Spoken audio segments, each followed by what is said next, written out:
Welcome to this session on data reliability by design, a comprehensive framework that unifies data reliability across your entire ecosystem. Modern data ecosystems demand the same reliability as production software. To sustain trust, organizations must embed quality assurance and quality control into every stage of their data lifecycle, from extraction and transformation to visualization and continuous monitoring. This vendor neutral framework unifies ETL test automation, BI automation, and data quality and observability into a single reliability architecture, focusing on principles and practices rather than specific tools. It enables adoption across any platform or technology stack, helping teams to move from reactive issue fixing to proactive measurable data reliability. Leading this discussion is Raju B. Rajuladevi with over 25 years of experience in technology, leading IT transformations across BFSI, utilities, healthcare, and manufacturing. As Vice President and Head of Technical Delivery for Data Analytics and AI Services at Stravi, he focuses on turning the next generation technologies like Gen AI, big data, and cloud into real business value. With this, I would like to welcome Raju on stage.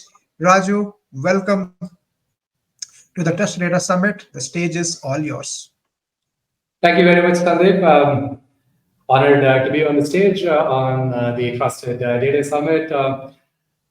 Quick introduction about myself. You will see my jacket here. I'm from Stravi.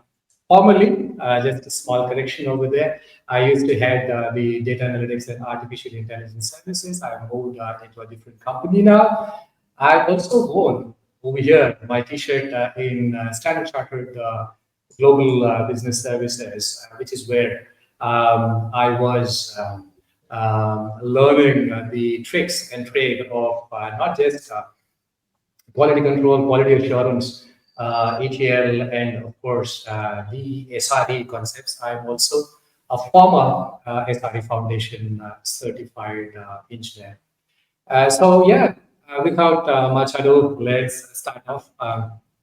One of the principles that you would definitely talk about SRE, which is literally site reliability engineering, is all about reliability. And there's another theory that comes about, which is called as looking left. In essence, the looking left is all the story about SRE, which kind of began, in Google almost a couple of decades ago.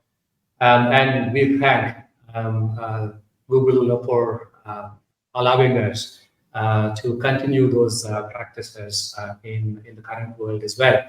I come from the south of India, which is where Satya Nadella and Sundar Pichai also come from. I speak both languages. So yeah, let's start. Data reliability by design. What I'm looking to cover is the framework and key layers. I'm also going to talk about the practical methods that you can adopt right away, and some of the AI use cases in BFSI. One of the interesting things is you might say, well, automation has been existing for several number of years. What different are we doing when AI comes into the picture? And this is where the buzzword called as agentic AI comes in, and intelligence. And that is exactly where the chat GPT stormed the world not too many years ago, in fact, very recently. And it's changing the way that we shape everything around us. And of course, data analytics and observability is not necessarily the exception. And who is this for? Well, literally anybody who is interested in the data engineers who talk about the designs and so on, the analytics teams, the BI developers who obviously put the visualization over there, the graphs, the Tableau experts, the Power BI experts, and of course the product owners who would be the link to the business, and leaders who are responsible for data trust. Now, this is where the compliance aspect comes in as well. Outcomes that you can expect is a shared and common language across quality assurance and quality control checklist for quick wins and a clear next step plan. Moving on. Executive summary. Why reliability now? I proudly quote that reliability is not necessarily a new philosophy. It's been around for several years.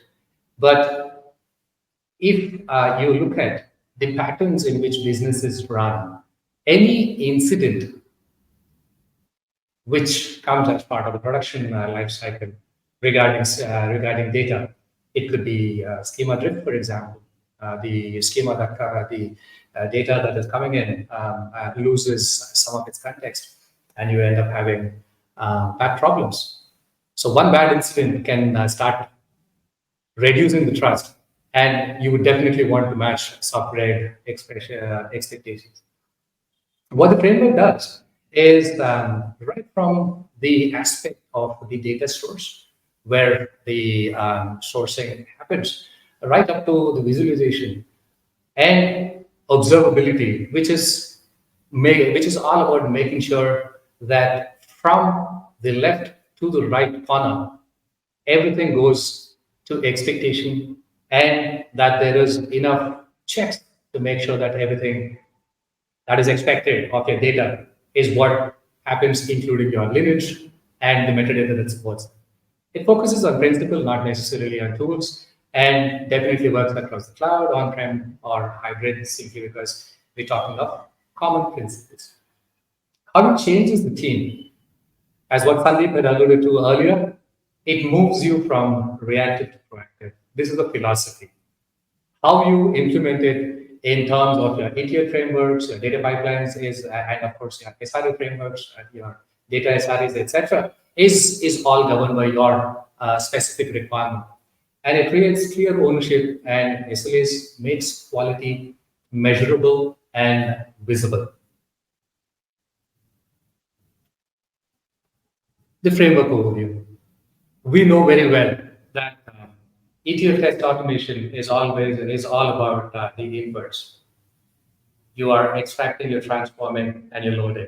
And in the latest world, obviously, with the big data, you're slightly reversing the principle that you're first extracting, loading, and then transforming at a later time, which you would in your whichever is your use case. And obviously, you have your business intelligence test automation for your outputs. And observability is all about making sure that the entire journey is all coming together. What are the core theories and the philosophies? It's all about principles before platforms, automate at the source of the change itself, rather than automate later, centralize metadata and the definitions. Your operational anchors are your reliability metrics, which we call as the service level indicators in the language of SRE, and the SLAs, incident reviews that improve coverage, share accountability across the roles. The foundation is obviously about the ETL side, which is about automating the tests over there. Firstly, you would want to fix your data contracts so that the principal problem that might hit you about the schema drifts should never ever happen. So you make sure that your schema is defined, your keys and your constraints. Make sure that you're documenting your business rules and mapping version and review changes. And this is incredibly powerful. When your data contract is written, it's not necessarily written in stone. That is something that you would certainly want to keep tab on. You would want to ensure that your data contracts have the flexibility and the agility to change as well. So that's where you have your change management coming in. And what about the checks at each stage? Make sure when you're extracting your source availability and volumes are checked, you check your business logic and definitely the joins. And when you're running a gigantic amount of data, you definitely want to do this, believe me. And of course, the reconciliation and the row counts. And finally, make it executable. run the whole foundation in a CI/CD pipeline or your own schedulers. Store the logic in metadata, not necessarily in code. Capture, fail, sample, support, triage. And this is again very important. Here, the SRE principle of blameless postmortem comes into picture. Rather than looking at who the stage should be as to why, and whether it's the five whys techniques that someone uses, or they would want to have a brainstorm, look at all the logs that are happening and captured via the observability metrics that you've already got. That is precisely how you would want to look at, and then see whether you can go left and start looking at the design and make sure that it never happens again.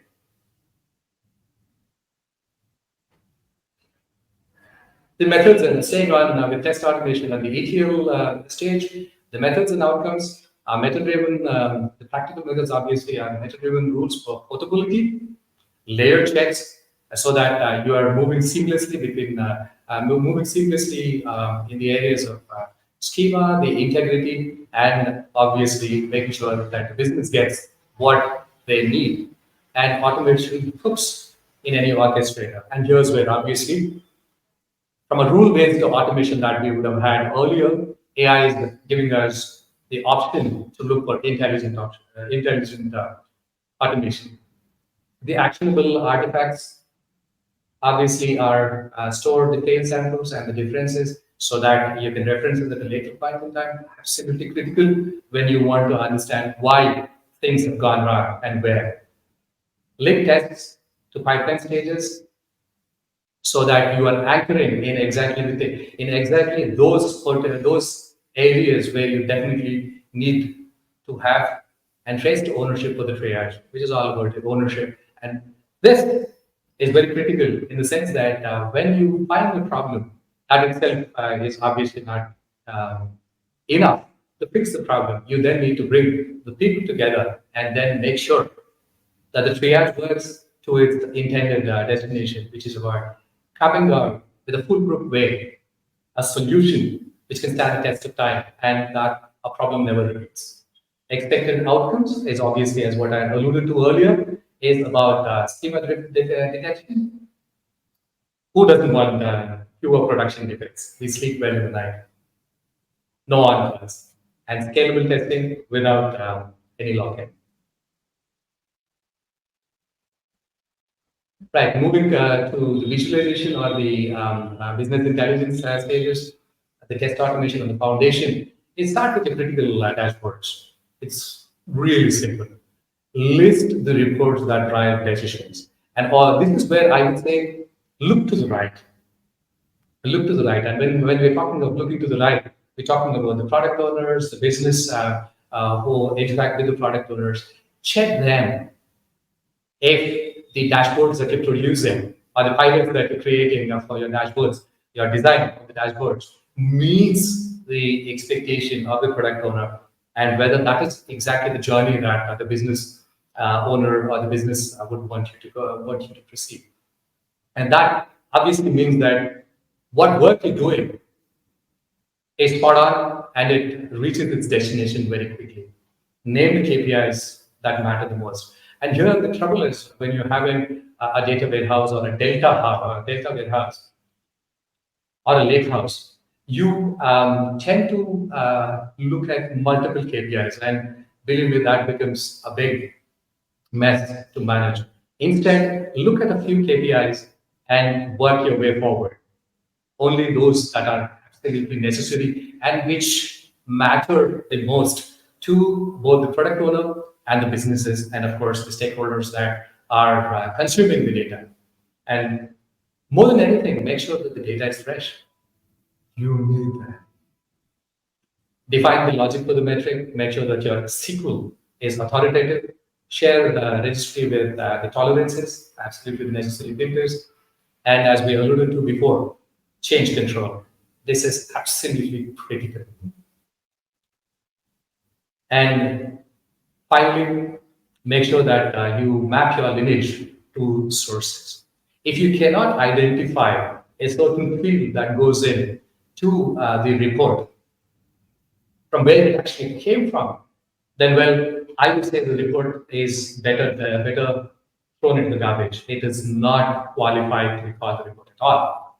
So make sure that your lineage goes back to the sources. The KPIs are all aligned back to the tables where they came from, whether the fields, the logic that was built in that particular models there, the data models, and make sure that you refresh your schedules and extracts and align ownership for each metric we've discussed.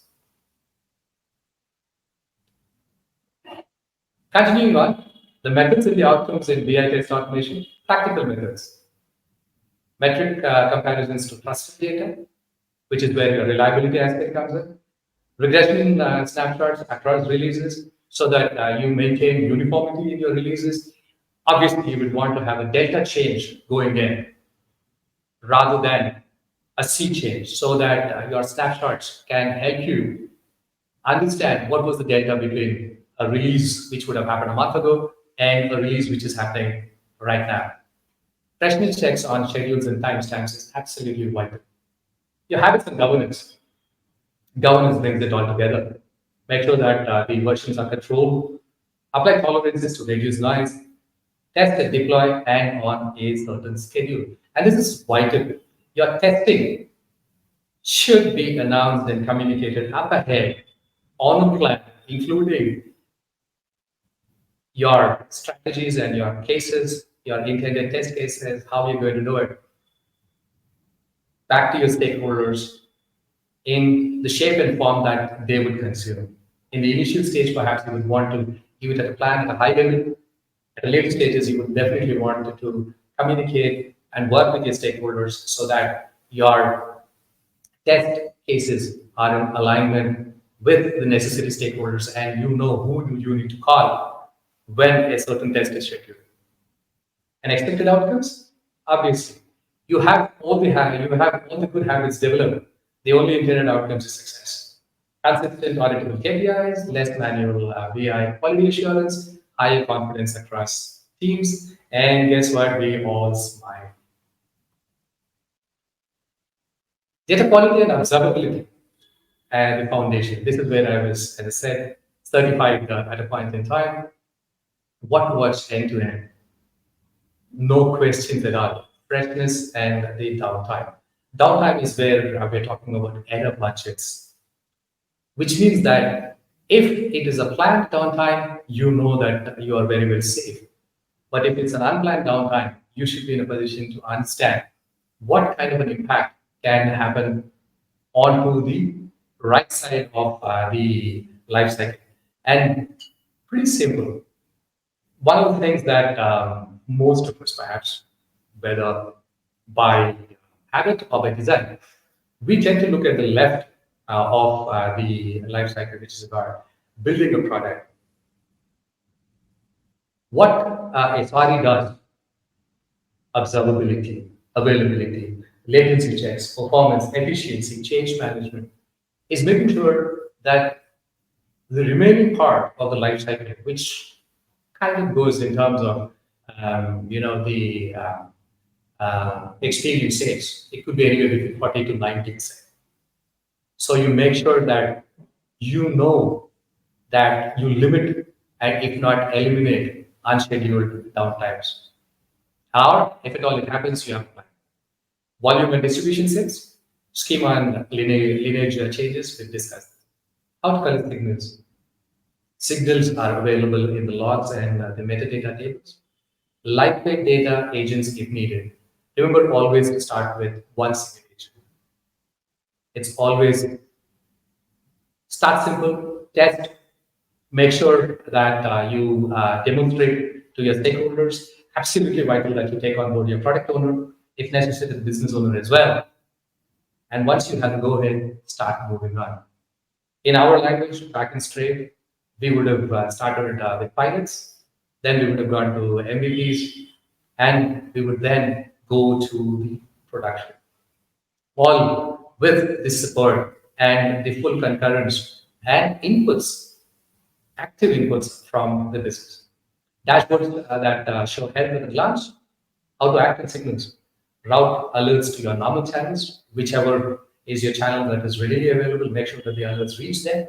to those teams which take action, tune thresholds to cut noise, run post-incident reviews. Now, I just want to stay back one moment on the routing alerts normal channels.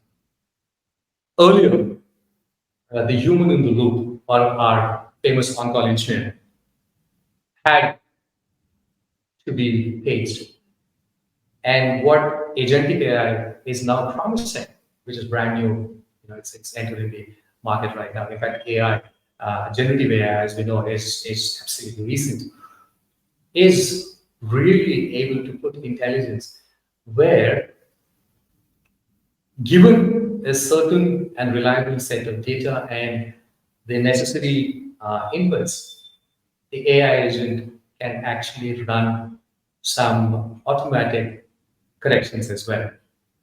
And the human in the loop then is also there to obviously control where and when they should react. Moving on. The unified reliability framework that we were discussing at the very beginning. How do the layers reinforce on each other? How do they become common ground? ETL or ELT guards inputs at ingestion and later at transformation. Business intelligence proves outputs match definitions. Observability verifies the gap. I will put an underline on verifies the gap.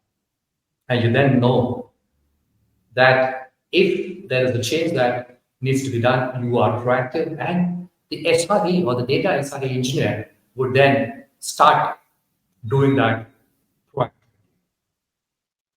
Key operating rules, principles over platforms, automate where change happens, centralize shared definitions so that your rules are seamless and are working in your favor. And of course, at the end of it, to your business and the business that you're into. Cultural anchors, make sure that you measure freshness and downtime, share accountability, which we discussed, and iterate coverage across systems. Learn from mistakes. Right, I'll just take a sip of water and we move into the use cases of AI in BFSI.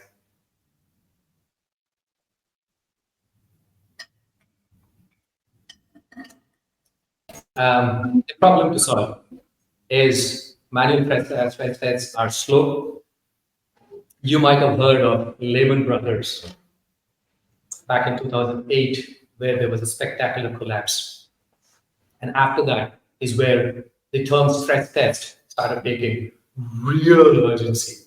And banks are expected to be compliant and at least be a part of these stress tests, which essentially is about simulating worst case scenarios and how the banks perform, both in terms of their capital and their liquidity.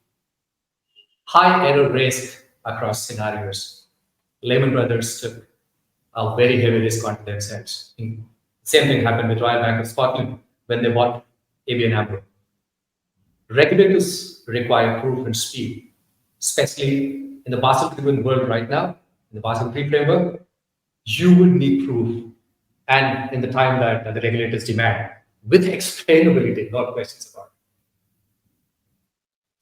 And when you put in AI, which of course, as I said, start simple, test, test, test, and then start moving towards the more complex use cases. Simulate multi-factor risk scenarios, use historical and predictive models, assess buffers in real time. The benefits? You're obviously making sure that you are reaching your regulators, whether it is the PRA or the MAS, in time, and you're ready for compliance. You're flagging of risks earlier for action, and obviously AI never sleeps. There's no fatigue, which means that the errors are reduced and rework is reduced. Another use case, staying back in BFSI, is about anti-money laundering, compliance, and liquidity risk. The trouble with liquidity is that banks need to have enough money with them for short-term shocks. Or it could be that they will need to spend very quickly. And these positions start shifting quickly. Manual tracking can miss trends. Basel ratios requires constant watches. How would the AI make a difference here? Predict shortfalls from cash flow patterns. If you implement a machine learning model with the right data and scenarios from various situations that the BFSI space, your bank, for example, your insurance group, for example, would have gone through previously, or the common knowledge of other institutions that can then feed in to your machine learning model. It continues to learn, and that is where you can predict shortfalls, which is the power that your ML model can bring to you. Automate compliant reporting with live data, optimizing funding mix and term structure. If you know that you're falling short, you quickly react and you then make sure that your money pouch is then not coming down, instead it's up down. The benefits, proactive risk moves. Proactive risk movements, not reactions. So basically, you're making sure that what moves you're making helps you becoming more creative and you're moving faster. You know where the problem is. And before the regulator, let's say, slaps a fine on you, one of the earliest events that can happen, or perhaps you get a warning, you're already making sure that you're alleviating or killing the risk. Reducing penalties and surprises. That's essentially what it is. Lehman Brothers went so far away that it was allowed to fail. Royal Bank of Scotland now is part of NatWest, and the government had to bail out the bank. And finally, share near real-time view across teams. And that brings us to the conclusion. I'll quickly summarize what we covered. Liquidity positions shift quickly, manual tracking can miss trends, Basel ratios require constant watch because they can be changes that you can expect or newer expectations on the bank. Quick wins to start now. Predict shortfalls from cash flow patterns, automate compliant reporting with live data. This is critically important for your machine learning model to predict what you expect with the best of accuracy. Optimize funding mix and term structures and scale the habit. Proactively keep moving. And we know you've got reduced penalties, no surprises, and across teams, you've got a real time. Thank you so much. Thank you, Raju, for this wonderful session. And I hope the attendees really liked it. So we have a few of the questions from the attendees, and I'll bring them on the stage one by one. It would be great if you can answer them. Sure. Okay. So the first question is, how do we define clear ownership and SLAs when multiple teams touch the same metric? Can you repeat that once again, please? Yeah, so the question is on the screen. So how do we define clear ownership and SLAs when multiple teams touch the same metric? Right. So more than the SLA, Sandeep, SLA is essentially a contract with the outside business. What you would ideally want to do is talk about the service level objectives, which is where we are in the SRE world, making sure that you have in the beginning of the journey itself, when you're designing your platform, you then get your stakeholders, primarily in this case, the stewards of data, the owners of the trust, data trust, who are the people who face off compliance, and definitely your product owners together, and start defining your SLOs. And SLOs obviously are inherently related to your metrics, which is your service level indicators. So you first define your SLIs, which then are able to be observed, and then you come to a common platform. And based on that, you then internally define what is the buffer that you can observe, be it with respect to any planned downtime or unplanned downtime. What is your error budget? And then your SLO comes into picture. It's not a one-time game. It can iterate. You have to take feedback and you make sure that you reach the end objective, which is agreed with the product owners and the data stewards, and of course the trusted data folks who then face off with the compliance groups. Yeah. Thanks for answering that question, Raju. So the next question is, how are KPI definitions kept consistent across releases and teams? Again, key performance indicators is if you were to look back in the slides that I've shared, is actually defining the most minimal of KPIs. If you're the best place to be in, the utopian world is where you got your data warehouse or your data house being designed for the very first time.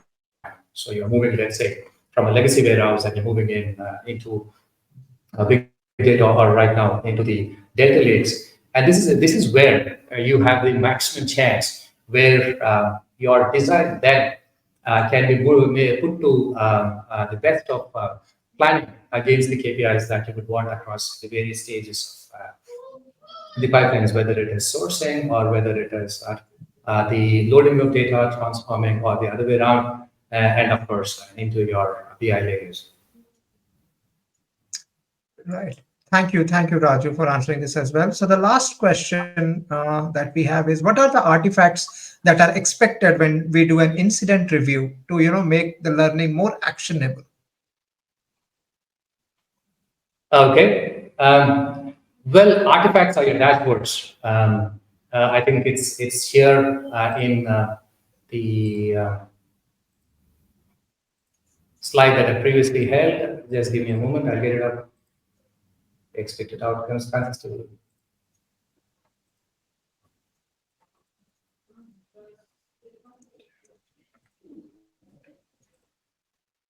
Okay. Well, I would have been from a previous version. So the artifacts are really your documents that can help you, whether it's the KPIs the KPI and how you handle your KPIs through to the compliance ratios, whether it is the Basel framework related ratios, capital adequacy ratios, or your NFSRs, or your LCRs, your liquidity coverage ratios, and so on. Okay. Thank you so much, Raju, for this wonderful session and answering all the questions that the attendees had. It was lovely hosting you today in the Trusted Data Summit 2025. And thank you everyone who has joined this session. So with this, we have come to an end to the session of data reliability by design, but there are other sessions happening in parallel. I request you can join the other session as well. With this, thank you very much and have a great day ahead. Thank you, Raju. Thank you once again. Yeah, thank you, Sandeep. Thank you very much all. Have a great day. Have a great evening. Good night. Thank you. Thank you.